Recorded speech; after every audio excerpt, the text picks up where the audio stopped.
برے انبیاء تیری کیا بات ہے، رحمت دو جہاں کی تیری ذات ہے، اے حبیب خدا تیری کیا بات ہے۔ محترم سامعین، اب ہم ایک اسٹوڈنٹ کو چند اشعار پیش کرنے کے لیے بلاتے ہیں جن کا نام فیضان خادمی۔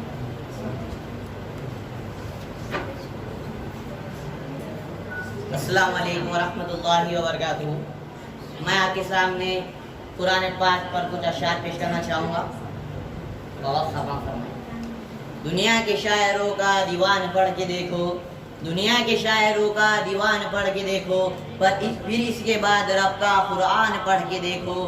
آنکھیں بھی ہوگی روشن، دل بھی بنے گا گلشن، آنکھیں بھی ہوگی روشن، دل بھی بنے گا گلشن، تم صرف ایک سورت رحمان پڑھ کے دیکھو۔ حرم پاک بھی اللہ بھی قرآن بھی ایک، حرم پاک بھی اللہ بھی قرآن بھی ایک، کچھ بڑی بات تھی ہوتے جو مسلمان بھی ایک۔ اس شعر میں علامہ اقبال فرماتے ہیں کہ جب مسلمانوں کا حرم پاک یعنی کعبہ ایک ہے، جب مسلمانوں کا قرآن ایک ہے، جب مسلمانوں کا خدا ایک ہے، پھر کیوں مسلمان الگ الگ فرقوں میں بٹے ہوئے ہیں۔ حرم پاک بھی اللہ بھی قرآن بھی ایک، حرم پاک بھی اللہ بھی قرآن بھی ایک، کچھ بڑی بات تھی جو ہوتے مسلمان بھی ایک۔ کیا لکھوں میں نبی کی شان میں، کیا لکھوں میں نبی کی شان میں، سب کچھ تو لکھ دیا اللہ نے قرآن میں۔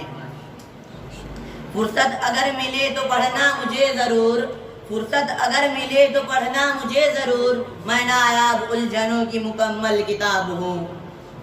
اس شعر میں شاعر کہتے ہیں آج کا انسان اتنا مصروف ہو گیا ہے کہ اسے قرآن کی تلاوت کرنے کا کوئی وقت ہی نہیں مل رہا ہے۔ اس سفر میں قرآن ایسے مسلمانوں سے کہہ رہا ہے اگر آپ کے پاس تھوڑا سی فرصت ہو تو مجھے پڑھ لو، میں آپ کی الجھنوں کے، آپ کی پریشانوں کا حل ہوں۔ فرصت اگر ملے تو پڑھنا مجھے ضرور، فرصت اگر ملے تو پڑھنا مجھے ضرور، میں نایاب الجھنوں کی مکمل کتاب ہوں۔ خلق میں انسان تھا لیکن خلق میں قرآن تھا، خلق میں انسان تھا لیکن خلق میں قرآن تھا، وہ کہ سرتاپ جمال سور رحمان تھا۔ مجھ کو بھی پڑھ کتاب ہوں مضمون خاص ہوں، مجھ کو بھی پڑھ کتاب ہوں مضمون خاص ہوں، مانا تیرے نصاب میں شامل نہیں ہوں میں۔ اس شعر میں قرآن کی فریاد ہے کہ تم اتنی کتابیں پڑھتے ہو، اسکول کی، کالج کی، یونیورسٹیوں کی، مجھ کو بھی تھوڑا پڑھ لو، مجھ میں بھی خاص مضمون ہے، مجھے پتا ہے کہ تمہارے نصاب میں میں شامل نہیں ہوں۔ مجھ کو بھی پڑھ کتاب ہوں مضمون خاص ہوں، مجھ کو بھی پڑھ کتاب ہوں مضمون خاص ہوں، مانا تیرے نصاب میں شامل نہیں ہوں میں۔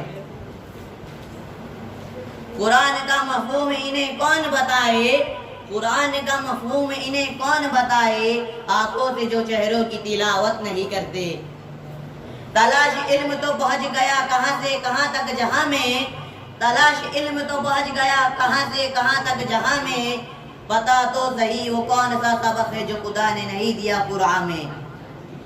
اس شعر میں شاعر کہتے ہیں دنیا میں کتنا علم آ چکا ہے، دنیا کتنی ترقی کر چکی ہے سائنس وغیرہ میں، لیکن اے انسان وہ تو بتا جو دنیا میں موجود ہے اور قرآن میں نہیں۔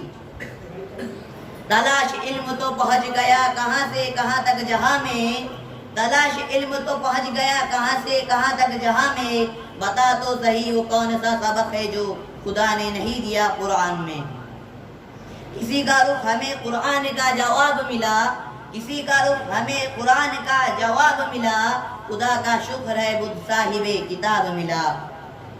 جہالت کا نقشہ مٹا کر دلوں سے، جہالت کا نقشہ مٹا کر دلوں سے، ہدایت کا رستہ چلاتا ہے قرآن۔